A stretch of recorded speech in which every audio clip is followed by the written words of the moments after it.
حضرت خواجہ سراجالدین رحمۃ اللہ علیہ یہ ہمارے سلسلے کے مشائخ میں سے ہیں۔ موسیٰ شریف ڈیرہ اسماعیل خان سے آگے ان کی خانقاہ ہے۔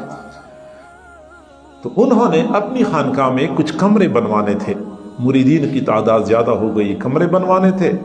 تو فیصلہ یہ ہو گیا کہ ہم مستری تو منگوائیں گے دیہڑی پہ، اور مزدوری کا کام مریدین کیا کریں گے۔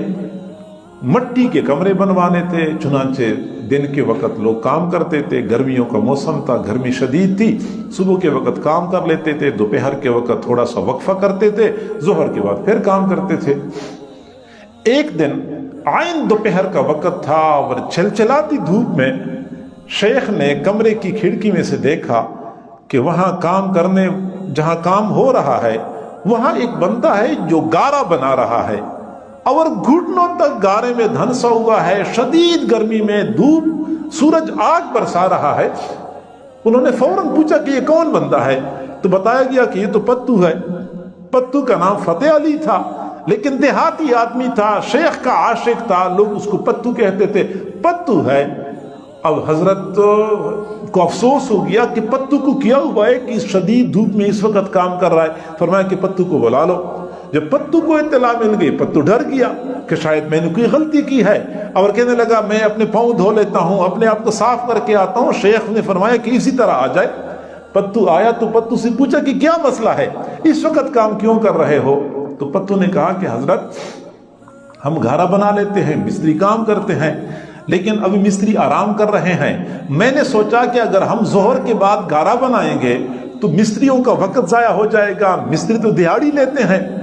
تو میں نے یہ سوچا کہ میں دن کے وقت گارا بنا لوں گا، مستری جب ظہر کے وقت اٹھیں گے تو ان کا گارا تیار ہوگا، ان کا وقت ضائع نہیں ہوگا، اس لیے میں نے دوپہر کے وقت گارا بنانے کی کوشش کی۔ بس شیخ نے اسی وقت اس کو سینے سے لگایا، اجازت خلافت عطا کر دی۔ پتو بیچارہ رو رہا تھا کہ حضرت مجھے تو قرآن کا ناظرہ پڑھنا نہیں آتا، دین کا علم میرے پاس نہیں ہے، اتنا بڑا بوجھ مجھ پہ ڈال رہے ہیں، میں کیسی اس کی ذمہ داری کو پورا کروں گا؟ شیخ نے فرمایا کہ بس یہ اللہ کی طرف کا سے معاملہ ہے، میں اس میں بے اختیار اور بے بس ہوں، اور آپ نے انکار نہیں کرنا۔ پتو بیچارے نے سر جھکا لیا کہ جیسے شیخ فرماتے ہیں میں انکار بھی نہیں کر سکتا۔ چنانچہ وہی پتو تھا جس کو پھر اللہ رب العزت نے رنگ لگا دیا، پھر ایسا چمکا۔